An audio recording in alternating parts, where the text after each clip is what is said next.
So English reading writing ಅಲ್ಲಿ English ನಾವು ಓದೋದು ಮತ್ತೆ ಬರೆಯೋದು ಮಾಡಬೇಕಾದ್ರೆ ಕೆಲವಷ್ಟು ಒಂದಷ್ಟು ವಿಷಯಗಳನ್ನು ನಾವು ತಿಳ್ಕೋಬೇಕು. ಸೊ ಫೋನಿಕ್ಸ್ ಬ್ಲೆಂಡಿಂಗ್, ಫೋನಿಕ್ಸ್ ಅಕ್ಷರಗಳು. ಸೊ ಆ ಬ ಕ ಇದೇನೇ ನಾವು ಕಲ್ತ್ರು, ಎಷ್ಟೇ ಇದ್ರ ಪ್ರಾಕ್ಟೀಸ್ ಮಾಡಿದ್ರು ಇದು 70% ಮಾತ್ರ ನಿಮಗೆ ರಿಸಲ್ಟ್ ಕೊಡುತ್ತೆ. ಆದ್ರೂ ಸ್ಪೆಲ್ಲಿಂಗ್ ರೂಲ್ಸ್ ಕಲಿತೀವಿ, ಸೈಲೆಂಟ್ ಲೆಟರ್ಸ್ ಕಲಿತೀವಿ. ಓಕೆ, ಸೊ ಆದ್ರೂ ಒಂದಷ್ಟು ಪದಗಳಲ್ಲಿ ಒಂದಷ್ಟು ಲೆಟರ್ ಕಾಂಬಿನೇಷನ್ ಅಂದ್ರೆ ಅಕ್ಷರಗಳ ಗುಂಪು, ಅದು ಬಹಳ ವಿಚಿತ್ರವಾಗಿರ್ತವೆ. ಓಕೆ, ಸೊ ಅದು ಒಂದೇ ತರ ಒಂದು ಪದದಲ್ಲಿ ಬರೋ ತರ ಇನ್ನೊಂದು ಪದದಲ್ಲಿ ಬರೋದಿಲ್ಲ. ಹಾಯ್ ಫ್ರೆಂಡ್ಸ್, ಇದೊಂದು ವಿಶೇಷ ಸೂಚನೆ. ನಮ್ಮಲ್ಲಿ ಇದೀಗ ಆನ್ಲೈನ್ ಸ್ಪೋಕನ್ ಇಂಗ್ಲಿಷ್ ಕೋರ್ಸ್ನ ಹೊಸ ಬ್ಯಾಚ್ ಶುರುವಾಗಿದೆ. ನೀವು ಇನ್ಮೇಲೆ ಎಲ್ಲೂ ಹೊರಗಡೆ ಹೋಗಿ ಇಂಗ್ಲಿಷ್ ಕಲಿಯುವ ಅವಶ್ಯಕತೆ ಇಲ್ಲ. ಮನೆಯಲ್ಲೇ ಕೂತ್ಕೊಂಡು ಯಾವುದೇ ಟೆನ್ಷನ್ ಇಲ್ಲದೆ, ಏನು ಮುಗಿದಿರಬಿಲ್ಲದೆ ಇಂಗ್ಲಿಷ್ ಮಾತಾಡೋದನ್ನ ಕಲಿಯಬಹುದು. ಸ್ನೇಹಿತರೆ, ಸ್ಪೋಕನ್ ಇಂಗ್ಲಿಷ್ ಮಾತ್ರ ಅಲ್ಲ, ನಿಮಗೆ ಇಂಗ್ಲಿಷ್ನ ಓದಲಿಕ್ಕೆ ಬರಲಿಕ್ಕೆ ಬರಲ್ಲ ಅಂತ ಇಟ್ಕೊಳ್ಳಿ. ಈಗ ಇಂಗ್ಲಿಷಲ್ಲಿ ನಿಮಗೆ ಓದಲಿಕ್ಕೆ ಬರಲಿಕ್ಕೆ ಬರಲ್ಲ, ಬರೀ ನಿಮಗೆ ABCD ಮಾತ್ರ ಗೊತ್ತು, ಅಥವಾ ABCD ಗೊತ್ತಿಲ್ಲ ಅಂತ ಇಟ್ಕೊಳ್ಳಿ. ಸೊ ABCD ಗೊತ್ತಿಲ್ಲ ಅಂತ ಪರವಾಗಿಲ್ಲ, ನಾವು ನಿಮಗೆ ಇಂಗ್ಲಿಷ್ನ ಬೇಸಿಕ್ ಇಂದನೇ ಓದಲಿಕ್ಕೆ ಮತ್ತೆ ಬರಲಿಕ್ಕೆ ಸಹ ಹೇಳ್ಕೊಡ್ತೀವಿ. ಅದು ಅಲ್ಲದೆ ನೀವು ಒಂದು ವೇಳೆ ಕನ್ನಡ ಬರಲ್ಲ ಅಂತ ಇಟ್ಕೊಳ್ಳಿ, ಕನ್ನಡನೂ ಹೇಳ್ಕೊಟ್ಟು ಕನ್ನಡದಿಂದ ಇಂಗ್ಲಿಷ್ನ ಹೇಗೆ ಓದೋದು, ಕನ್ನಡನೂ ನಾವು ಹೇಳ್ಕೊಟ್ಟು ಅದರ ಮೂಲಕ ಇಂಗ್ಲಿಷ್ನ ಹೇಗೆ ಕಲಿಯೋದು ಅನ್ನೋದನ್ನ ನಾವು ಈ ಕೋರ್ಸಲ್ಲಿ ಇನ್ಕ್ಲೂಡ್ ಮಾಡಿದ್ದೀವಿ. ಸ್ನೇಹಿತರೆ, ಈ ಕೋರ್ಸನ್ನು ಚಿಕ್ಕ ಮಕ್ಕಳನ್ನು ಹೊರತುಪಡಿಸಿ ಬೇರೆ ಯಾರು ಬೇಕಾದ್ರೆ ಈ ಕೋರ್ಸ್ಗೆ ಜಾಯ್ನ್ ಆಗಬಹುದು. ನೀವು ಕೆಲಸ ಹೋಗೋರು ಇರ್ಬೋದು, ಮನೆಯಲ್ಲಿ ಇರ್ಬೋದು, ಅಥವಾ ನೀವು ಯಾವುದೋ ಒಂದು ಬಿಸ್ನೆಸ್ ಮಾಡ್ತಾ ಇರ್ಬೋದು. ಓಕೆ, ಸೊ ಯಾರು ಬೇಕಾದ್ರೂ ಈ ಕೋರ್ಸ್ನ ಜಾಯ್ನ್ ಆಗಬಹುದು. ಹಾಗಾದ್ರೆ ಸ್ನೇಹಿತರೆ, ತಡ ಯಾಕೆ? ಈ ಸ್ಪೋಕನ್ ಇಂಗ್ಲಿಷ್ ಕೋರ್ಸ್ ಮತ್ತು English basic reading and writing ಕೋರ್ಸ್ನ ಜಾಯ್ನ್ ಆಗಬೇಕು ಅಂತ ಆಸಕ್ತಿ ಇರೋರು ಈ ಕೂಡಲೇ ನಿಮ್ಮ ಫೋನ್ ತೆಗೆದುಕೊಳ್ಳಿ, ಹಾಗೂ ಇಲ್ಲಿ ಬರ್ತಿರುವಂತಹ ನಂಬರ್ಗೆ ಅಥವಾ ಕೆಳಗಡೆ ಬರ್ತಾ ಇರುವಂತಹ ನಂಬರ್ಗೆ ನೀವು ಕರೆ ಮಾಡತಕ್ಕದ್ದು, ಅಥವಾ ವಾಟ್ಸ್ಆಪ್ನಲ್ಲಿ ಸಂಪರ್ಕಿಸಿ ನಿಮ್ಮ ಹೆಸರನ್ನು ರಿಜಿಸ್ಟರ್ ಮಾಡಿಕೊಳ್ಳಿ. ಉದಾಹರಣೆಗೆ ನಾವು ಕನ್ನಡದಲ್ಲಿ ಈಗ ನಾನು ಎಕ್ಸಾಂಪಲ್ ಕೊಡ್ತೀನಿ, ಕನ್ನಡ ಎಕ್ಸಾಂಪಲ್ ಕೊಡ್ತೀನಿ. ಈಗ ಕರೆಕ್ಟ್ ಆಗಿ ನಾವು ಡೀಪ್ ಆಗಿ ಇಂಗ್ಲಿಷ್ ಅನ್ನ ಸ್ಟಡಿ ಮಾಡಬೇಕು ಅಂತ ಹೇಳಿದ್ರೆ ಒಂದಷ್ಟು ವಿಷಯಗಳನ್ನ ಡೀಟೇಲ್ ಆಗಿ ನಾವು ತಿಳ್ಕೋಬೇಕು. ಸಿಂಪಲ್ ಆಗಿ ನೋಡಿ, ಕನ್ನಡದಲ್ಲಿ ನಾನು ಇದು ಬರೆದ್ರೆ ಇದೇನು ಕರ ಅಲ್ವಾ, ಕರ. ಇದು ಮ ಹಾಕಿದ್ರೆ ಮಕರ, ರೈಟ್? ಕರ ಕರ ಎಲ್ಲೇ ಬಂದ್ರು ಇನ್ಯಾವುದು ಕನಿಕರ ಅಲ್ವಾ, ಕನಿಕರ. ಅಥವಾ ಇದು ಮಧ್ಯದಲ್ಲಿ ಬಂದ್ರೆ ಅಥವಾ ಸ್ಟಾರ್ಟಿಂಗ್ ಅಲ್ಲಿ ಬಂದ್ರೆ ಕರ ಸೇವೆ. ಸೊ ಈ ಕರ ಕರ ಕರ ಎಲ್ಲೇ ಬರ್ಲಿ ಅದನ್ನ ನಾವು ಕರ ಅಂತಾನೆ ಹೇಳ್ತೀವಿ. ಇಂಗ್ಲಿಷ್ ಅಲ್ಲಿ ಇದೇ ತರ ಲೆಟರ್ ಕಾಂಬಿನೇಷನ್. ಈಗ ನಮಗೆ ಇಂಗ್ಲಿಷ್ ಕನ್ನಡದಲ್ಲಿ ಇದೊಂದು ಅಕ್ಷರ, ಇದೊಂದು ಅಕ್ಷರ, ಇವೆರಡು ಸೇರಿದ್ರೆ ಎರಡು ಅಕ್ಷರಗಳ ಗುಂಪು ಅಂದ್ರೆ ಎರಡು ಅಕ್ಷರ ಅಂತ ಹೇಳ್ಬೋದು, ಕಾಂಬಿನೇಷನ್.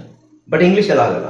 ಇಂಗ್ಲಿಷ್ ಅಲ್ಲಿ ಏನಾಗುತ್ತೆ ಅಂತ ಹೇಳಿದ್ರೆ ನಿಮಗೆ ಲೆಟರ್ ಕಾಂಬಿನೇಷನ್ಸ್ ಬಂದಾಗ ಎಲ್ಲದೂ ಅಲ್ಲ, ಒಂದಷ್ಟು ಲೆಟರ್ ಕಾಂಬಿನೇಷನ್ಸ್ ನಿಮಗೆ, ಅದರಲ್ಲೂ OUGH ಅಂತ ಬರುತ್ತೆ ಕೆಲವು ವರ್ಡ್ಸ್ ಅಲ್ಲಿ. OUGH, ಈ letter combination OUGH. Okay, so ಈ ಲೆಟರ್ ಕಾಂಬಿನೇಷನ್ ಬಂದಾಗ ನೋಡಿ ಇಷ್ಟು ವರ್ಡ್ಸ್ ಇದೆ. ಓಕೆ, ಸೊ ಇದ್ರಲ್ಲಿ ಈ ಸಲ ಇನ್ನೂ ಸ್ವಲ್ಪ ವರ್ಡ್ಸ್ ಇದೆ. ಇದರಲ್ಲಿ ನಿಮ್ಗೆ ಏನಾಗುತ್ತೆ ಅಂದ್ರೆ ಎಲ್ಲ ಒಂದೇ ತರ ಉಚ್ಚಾರಣೆ ಇರೋದಿಲ್ಲ. ಓಕೆ, ಬೇರೆ ಬೇರೆ ಸೌಂಡ್ಸ್ ಇರುತ್ತೆ. ಉದಾಹರಣೆ ಇಲ್ಲಿ ನೋಡಿ, ಅದನ್ನ ನಾವು ನೆನ್ಪಿಟ್ಕೋಬೇಕಾಗಿರೋದು ಒಂದು ಪ್ಯಾಟರ್ನ್. ಆ ಪ್ಯಾಟರ್ನ್ ನೆನ್ಪಿಟ್ಕೊಂಡ್ರೆ ಆಯ್ತು. ಇಲ್ಲಿ OUGH ಇದೆ, OUGH. ಸೊ ಇಲ್ಲಿ ನಿಮಗೆ ಈ ವರ್ಡ್ಸ್ ಎಲ್ಲ ಒಂದೇ ತರ ಸೌಂಡ್ ಬರುತ್ತೆ. OUGH ಅಂದ್ರೆ ನಿಮಗೆ GH ಸೈಲೆಂಟ್ ಆಗಿರುತ್ತೆ. ಓಕೆ, ಸೊ ಎಲ್ಲದರಲ್ಲೂ GH ಸೈಲೆಂಟ್ ಆಗಿರುತ್ತೆ. ಸೊ ಇದನ್ನ ನಾವು OUGH ಆಟ್ ಅಂದ್ರೆ ಇಲ್ಲಿ ನಮಗೆ UGH ಅಗತ್ಯನೇ ಇಲ್ಲ. ಸೊ ನಾನು ಫೋನಿಕ್ಸ್ ಪ್ರಕಾರ ಹೇಳಿದ್ದೇನು, ಫೋನಿಕ್ಸ್ ಪ್ರಕಾರ ನಾವು ಇದನ್ನು ಓದೋದಾದ್ರೆ ಆಟ್. ಓಕೆ, ಇದಕ್ಕೆ ನಾನು ಎಲ್ಲಿ ಹಾಕಿದ್ರೆ ಏನಾಗುತ್ತೆ, ಲಾಟ್. ಓಕೆ, ಸೊ ಫೋನಿಕ್ಸ್ ಪ್ರಕಾರ ನಾವು ಇದು ಓದಿದಾಗ ಇದು ಲಾಟ್. ಸೊ ಈ ಎಲ್ ತೆಗೆದ್ರೆ ಏನಾಗುತ್ತೆ, OT ಆಟ್. ಹೌದಾ? ಆದ್ರೆ ಇಲ್ಲಿ ಬಹಳಷ್ಟು ಪದಗಳಲ್ಲಿ ನಮಗೆ ಈ OUGH ಅಂತ ಬರುತ್ತೆ. OUGH ಬಂದಾಗ ಕೆಲವು ವರ್ಡ್ಸ್ ಅಲ್ಲಿ ನಾವು ಅಂತ ಹೇಳಬೇಕು. ಉದಾಹರಣೆಗೆ ಇಲ್ಲಿ ಈ UGH ಬಿಟ್ಬಿಡಿ, ಬರೀ OT ಮಾತ್ರ ಸೌಂಡ್ ಹೇಳ್ಬೇಕು ಫೋನಿಕ್ಸ್ ಅಲ್ಲಿ. ಇದ್ರದ್ದು ಮಾತ್ರ sound ought. Okay, right? Ought. ಹಾಗೆ ಇಲ್ಲಿ ಸೇಮ್ ಪ್ಯಾಟರ್ನ್ ಇಷ್ಟಕ್ಕೂ ಫಾಲೋ ಮಾಡಬೇಕು, ಸೇಮ್ ಪ್ಯಾಟರ್ನ್. ಇಲ್ಲಿ ನೋಡಿ, UGH ಬಿಟ್ಬಿಡಿ, ಏನು ಉಳಿಯುತ್ತೆ, THO ಥಾ. ಉಳಿದಿರೋದೇನು T, ಥಾಟ್. ಅದೇ ತರ ಯು ಜಿ ಎಚ್ ಬಿಟ್ಬಿಡಿ. ಉಳಿಯೋದೇನು B O T, B O T, bought, bought. Next same U G H, ಇಲ್ಲಿ ಬಿ ಆರ್ ಒ ಟಿ, ಉಳಿಯೋದೇನು B R O T, brought, brought. B R O ನಾನು ಏನು ಹೇಳ್ಕೊಟ್ಟಿದ್ದೀನಿ, ಬ್ರಾಕ್, break, ಬ್ರೀ, ಬ್ರಾ, brought. ಉಳಿಯೋದು ಯಾವುದು T, so brought. Next again you G H ಬಿಟ್ಬಿಡಿ, you G H ಬಿಟ್ಬಿಡಿ. S O ಸಾ, ಸ ಆ ಸಾ, ಸಾಟ್. ಓಕೆ, ಸೊ ಹಾಗೆ ಇಲ್ಲಿ ಯು ಜಿ ಎಚ್ ಬಿಟ್ಬಿಡಿ. F O, F O spelling ಏನು, ಸಾರಿ ಪ್ರೊನೌನ್ಸಿಯೇಷನ್ ಏನು, ಫ ಆ ಫಾ ಟಿ, ಫಾಟ್. ಓಕೆ, ಅರ್ಥ ಆಯ್ತಲ್ಲ? ಸೊ ಇದರ ಅರ್ಥ ಏನು, ನಿಮಗೆ ಒ ಯು ಜಿ ಎಚ್ ಟಿ, ಒ ಯು ಜಿ ಎಚ್ ಟಿ ಕೊನೆಯಲ್ಲಿ ಟಿ ಇದ್ರೆ ಅದನ್ನು ನಾವು ಆ ಅಂತ ಹೇಳಬೇಕು. ಸೌಂಡ್ ಟಿ, ಆಟ್, ಆಟ್ ಅಂತಾನೆ ಹೇಳಿ, ought. O U G H T ಇದ್ರೆ ಮಾತ್ರ ಆಟ್, ಆಟ್. ಓಕೆ, ಸೊ ಇದೇನಾಗುತ್ತೆ, ought, thought, bought, brought, sought, fought. But ಇಲ್ಲೂ ಸಹ O U G H T ಇದೆ, O U G H T ಇದೆ. ಓಕೆ, ಇದೊಂದು ಪದ ಮಾತ್ರ ನಿಮಗೆ ಸೌಂಡ್ ಚೇಂಜ್ ಆಗುತ್ತೆ. ಇದನ್ನ ನಾವು ಡ್ರೌಟ್ ಅಂತ ಹೇಳ್ಬೇಕು. ಓಕೆ, ಏನಂತ ಹೇಳ್ತೀವಿ, ಡ್ರೌಟ್. ಒಂದು ಪದ, ಎಲ್ಲ ಒಂದೇ ತರ ಇರುತ್ತೆ, ಆದ್ರೆ ಇದೊಂದು ಪದ ಮಾತ್ರ ಡಿಫರೆಂಟ್ ಇರುತ್ತೆ. ಈ ತರದ ವಿಷಯಗಳು ಇಂಗ್ಲಿಷಲ್ಲಿ ಬಹಳ ಇದಾವೆ.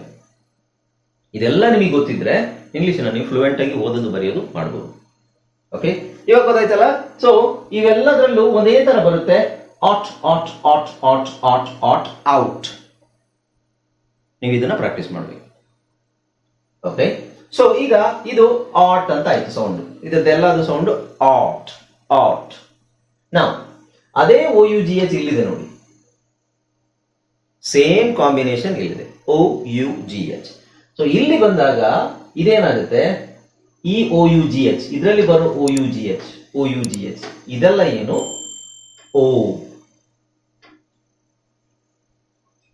ಓ ಅಂತ ಸೌಂಡ್ ಬರುತ್ತೆ. ಓಕೆ, ಅರ್ಥ ಆಯ್ತಾ? ಸೊ ಇಲ್ಲಿ ಇವಿಷ್ಟು ಸೇರಿ ಓ, ಬರೀ ಓದು ಸೌಂಡ್, ಓದು ಲಾಂಗ್ ಸೌಂಡ್ ಹೇಳ್ಬೇಕು, ಓ. ಸೊ ಜಿ ಎಚ್ ಹೇಗೂ ಸೈಲೆಂಟ್ ಆಗಿರುತ್ತೆ, ಯು ಜಿ ಎಚ್ ಸೈಲೆಂಟ್ ಆಗಿರುತ್ತೆ. ಈ ಇದನ್ನ ಟಿ ಎಚ್ ಓ ಅಂತ ಏನಿದೆ, ಥಾ ಅಂತ ಹೇಳ್ಬಾರ್ದು, ದೋ, ದೋ. ಓಕೆ, ಸೊ ಇದರಲ್ಲಿ ಜಾಸ್ತಿ ವರ್ಡ್ಸ್ ಏನಿಲ್ಲ ನೋಡಿ, ದೋ, ಆಲ್ ದೋ, ಇವೆರಡು ಒಂದೇನೆ, ಇಲ್ಲಿ ಆಲ್ ಸೇರಿಸ್ತೀವಿ. ದೋ, ಆಲ್ ದೋ, ಫಲೋ, ಫರ್ ಲೋ, ಆರ್ ಸೈಲೆಂಟ್ ಮಾಡ್ಬೋದು, ಫಲೋ ಅಂತ ಹೇಳ್ಬೋದು, ಲೋ, ಓ. ಒಟ್ಟು ನಿಮಗೆ ಓನೇ ಬರುತ್ತೆ ಇಲ್ಲಿ, ದೋ, ಆಲ್ ದೋ, ಫಲೋ, ಈವನ್ ದೋ ಅಂತ ಬರುತ್ತೆ, ಸೇಮ್ ದೋನೆ ಬರುತ್ತೆ ಅದ್ರಲ್ಲೂ. ಆಮೇಲೆ ಇದು ಒಂದು ಸಹ, ಇದನ್ನು ಸಹ ಓ ಅಂತ ಹೇಳ್ಬೇಕು, ಡೋ, ಡೋ. ಓಕೆ, ಸೊ ನೀವೇನ್ ಮಾಡ್ಬೇಕು ಅಂದ್ರೆ ಆ ಆ ಆ ಆ ಬರೋದು ಯಾವಾಗ, ಕೊನೆಯಲ್ಲಿ ಟಿ ಬಂದಾಗ ಮಾತ್ರ. ಆ ಆ ಆ, ಒ ಯು ಜಿ ಎಚ್ ನಿಮಗೆ ಆಟ್, ಆಟ್, ಆಟ್ ಅಂತ ಎಲ್ಲಿ ಬರುತ್ತೆ, ಕೊನೆಯಲ್ಲಿ ಟಿ ಬಂದಾಗ ಮಾತ್ರ. ಒ ಯು ಜಿ ಎಚ್ ನಮಗೆ ಓ, ಓ, ಓ ಅಂತ ಎಲ್ಲಿ ಬರುತ್ತೆ, ಬರೀ ಒ ಯು ಜಿ ಎಚ್ ಇದ್ದಾಗ. ಬಟ್ 4 ವರ್ಡ್ಸ್ ಮಾತ್ರ, 4 ವರ್ಡ್ಸ್ ಅಲ್ಲಿ ಮಾತ್ರ ನಿಮಗೆ, 4 ಅಂದ್ರೆ 1 2 3 4 5 ಈ ಒಂದು ಅಂತ ಬರುತ್ತೆ, ಅದು ಸೇಮ್ ದೋನೆ. 5 ವರ್ಡ್ಸ್ ಅಲ್ಲಿ ನಿಮಗೆ ಒ ಯು ಜಿ ಎಚ್ ಬಂದಾಗ ಓ, ಓ, ಓ ಅಂತ ಬರುತ್ತೆ. ಓಕೆ, ಅರ್ಥ ಆಯ್ತಾ ಎಲ್ರಿಗೂ?